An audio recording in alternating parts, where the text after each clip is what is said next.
अगर बंगाल के मुसलमान सिर्फ टीएमसी को ही वोट देंगे, उन्हीं का वोट बैंक है, तो वो अपेक्षा कहाँ भाजपा से करेंगे।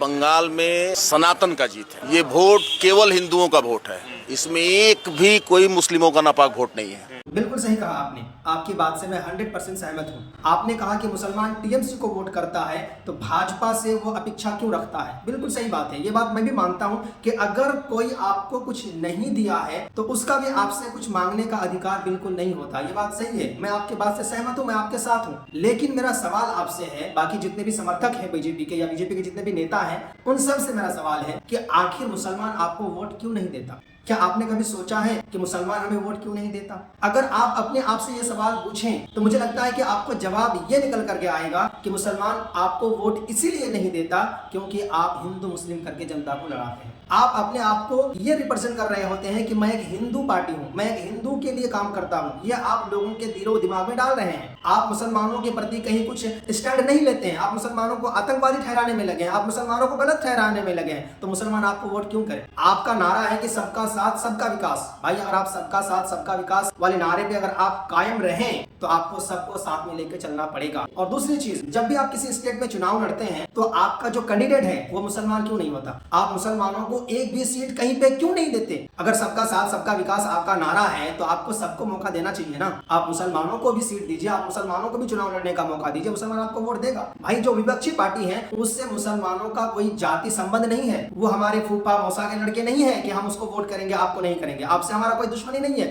लेकिन अगर दुश्मनी है तो वो आप ही लोग कर रहे हैं। चलिए ठीक है, मैं मान गया कि मुसलमान आपको वोट नहीं करता तो वो आपसे कुछ अपेक्षा नहीं कर सकता, तो मुसलमानों का टैक्स लेना बंद कर दीजिए आप। सरकार कैसे चलता है? सरकार चलता है जनताओं के टैक्स से। जनता जब कोई भी प्रोडक्ट को खरीदता है तो टैक्स समेत उसका प्राइस पे करता है। तो आप मुसलमानों के लिए वो टैक्स हटा दीजिए। अगर एक बिस्किट 5 रुपए की आती है तो उसका जो टैक्स है उसको हटा करके आप मुसलमानों से लीजिए। आप करेंगे ऐसा? अगर आप कहते हैं कि मुसलमानों ने हमें वोट नहीं दिया तो हम मुसलमानों को कुछ नहीं देंगे, तो आपको मुसलमानों का जो इनकम है उसमें आपको टैक्स लेने का कोई अधिकार नहीं है। अगर आप ऐसा कर सकते हैं तो बोलिए, आप ऐसा करवा दीजिए। मुसलमान आपको वोट नहीं कर रहा है तो आप उसका टैक्स मत लीजिए, वो आपसे कोई अपेक्षा नहीं करेगा, वो जिसको वोट करेगा उससे अपेक्षा करेगा। भाई देखिए, ये सब नफरत आप ही लोग फैलाते हैं और आप ही लोग कहते हैं कि मुसलमान हमें वोट नहीं करता। मुसलमान उसके साथ खड़ा होगा जो सबको लेके चलेगा, आप सबको लेके नहीं चलते हैं। बंगाल में आप देखिए, आप 294 सीट पे लड़ रहे हैं और एक भी मुसलमानों को आपने सीट नहीं दिया। लेकिन आप केरला में देखिए, कांग्रेस पार्टी को, मुसलमानों को भी उन्होंने अच्छा खासा मौका दिया, हिंदुओं को दिया, सिख को दिया, हर धर्म को लेकर के चलता है। अगर एक्चुअल में कोई सबका साथ सबका विकास करता है तो विपक्षी पार्टी करते हैं। इसीलिए विपक्षी पार्टी को मुसलमान वोट करता है, आपको नहीं करता है। बाकी मुसलमानों का आपसे कोई जाति दुश्मनी नहीं है, वो आपको भी वोट करेगा। लेकिन अगर आपको वोट मुसलमानों का नहीं मिलता